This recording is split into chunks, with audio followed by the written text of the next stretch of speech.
Welcome to Spoken Reviews, home of the Spoken Reviews. Today, guys, we're going to walk through the 50-hour review of the 2022 Yanmar SA425. That's right, guys. It's already been 50 hours. It's gone by fast. We've done a lot of good work in it. I want to kind of show you what it's all about and give you my initial thoughts of this tractor.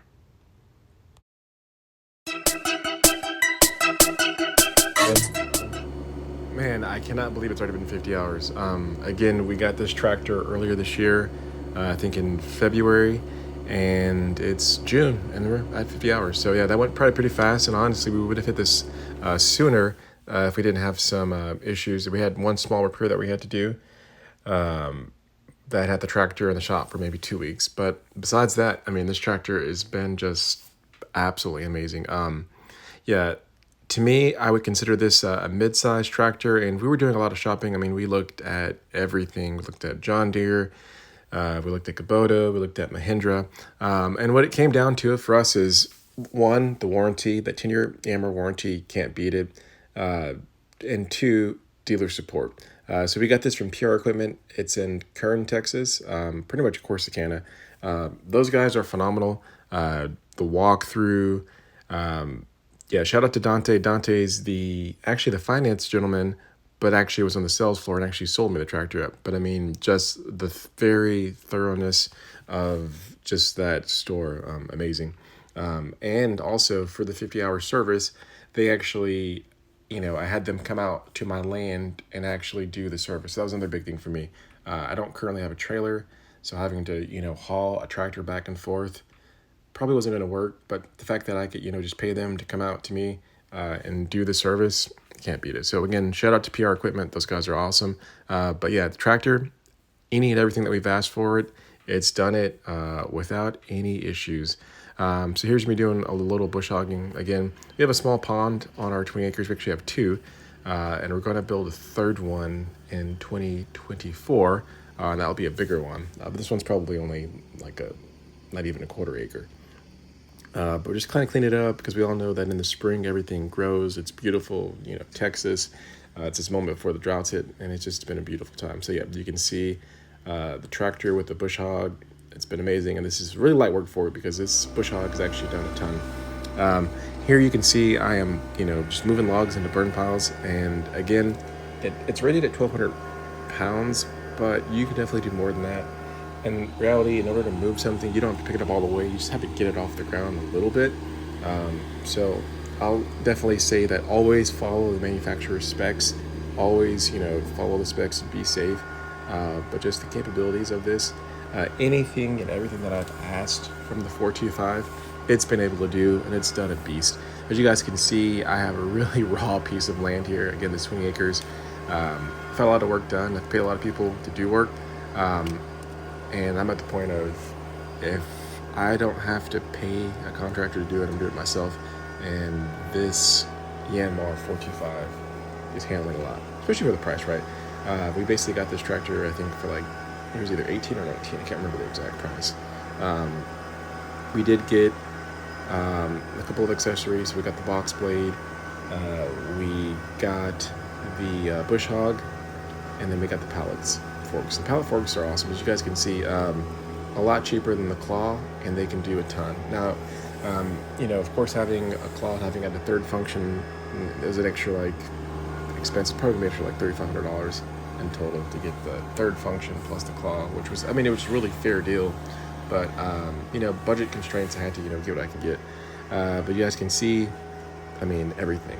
Stomps, heavy stomps, everything. And this is me just making some pretty amazing and pretty intense burn piles here. So yeah, again, you can see the accessories that I have. Box blade there, rotary tiller is actually on, or the bush hog's on.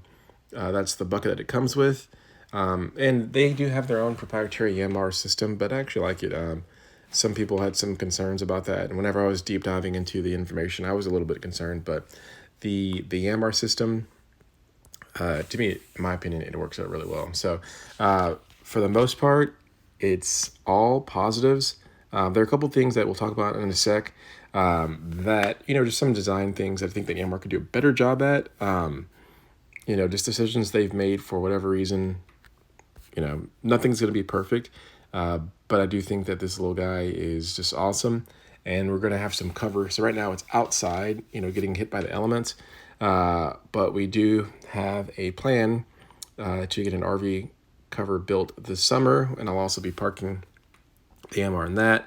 And then eventually we're actually going to get a shipping container out there, and I'll probably just park it inside of the shipping container just to kind of keep it out of the elements. I definitely, want this tractor to, be the main workhorse for our property for the next, 10, 15 years, right? I don't really plan on upgrading it. As you guys can see, here's one of the burn piles. And this is a burn pile that we actually paid a dozer to create. So basically our land was 20 acres raw land, heavily wooded. We paid one contractor to clear 2 acres of it. That guy disappeared, and we had to pay another guy to come in with a bulldozer and kind of build some burn piles. But again, it's a beautiful tractor. I think people, it took me a while to kind of get to this decision. But again, the durability, the warranty, that's what I wanted. I don't want a warranty. This is what the Yanmar offers, right? So amazing warranty, amazing quality, but also with PR equipment, just the dealership network, can't beat it. It just looks just pretty amazing, and it gets the job done. Again, this story, it's 90% love the tractor, love the design, love the capability. As you guys can see, our setup, we're slowly getting our homestead set up. Not there yet fully, but eventually we'll get there. And this tractor is definitely going to help us get there. Now, this right here is one of the things that I don't like. The fact that this piece, it's supposed to basically let you know when it's level, but it keeps falling off and it gets in the way of the track. So the poor design, I almost want to remove it. The other thing that I don't like is the fact that the filter, there's two filters. This filter's on the bottom, and actually one of the repairs that I had is actually crushed this. So basically I was driving, I went over a tree stump that was, that was there. And then when the tractor came down, it happened to come down right on that, crushed the filter, lost all of my hydraulic fluids. Also, these cords here just dangling, kind of a poor design choice, but I definitely can use a zip tie to zip tie that. But those are just kind of two of the main things that I think are just kind of a design flaw, overlooked. And they do actually sell a like an underbody cover to protect that. One thing that I noticed here is also when it rains, this pulls with water, and I mean like a good amount of water, and that's on me for having it outside in the elements. It's kind of annoying. I wish there was like an outlet for the water to vent out, but basically I just typically just get a towel and just put the towel in there and soak up all the water. So that's kind of another annoying thing. Very small, and can probably be fixed. Also, ironically, my little Yanmar insert fell out like at hour 25. I don't know if it was just bad adhesion and just being in the elements, but yeah. So now I have a non-Yanmar stickered steering wheel, which kind of sucks. The other thing, this is kind of my last complaint, is the location of the fuel. I knew this going into it, but I also didn't really perceive how annoying it is to hold up a 5-gallon diesel jug to fill it up. So yeah, definitely if they were to put this fuel tank lower and more in an easy accessible place, it would probably have been a better choice. But again, very small list of things that I don't like. Overall, love the tractor. It's 50 hours. Can't wait to keep you guys updated. Please let me know if you have any questions. Leave them below. If you like the video, hit the like button for me. If you want to see more videos like this, sub to the channel. Thank you guys. I appreciate you guys.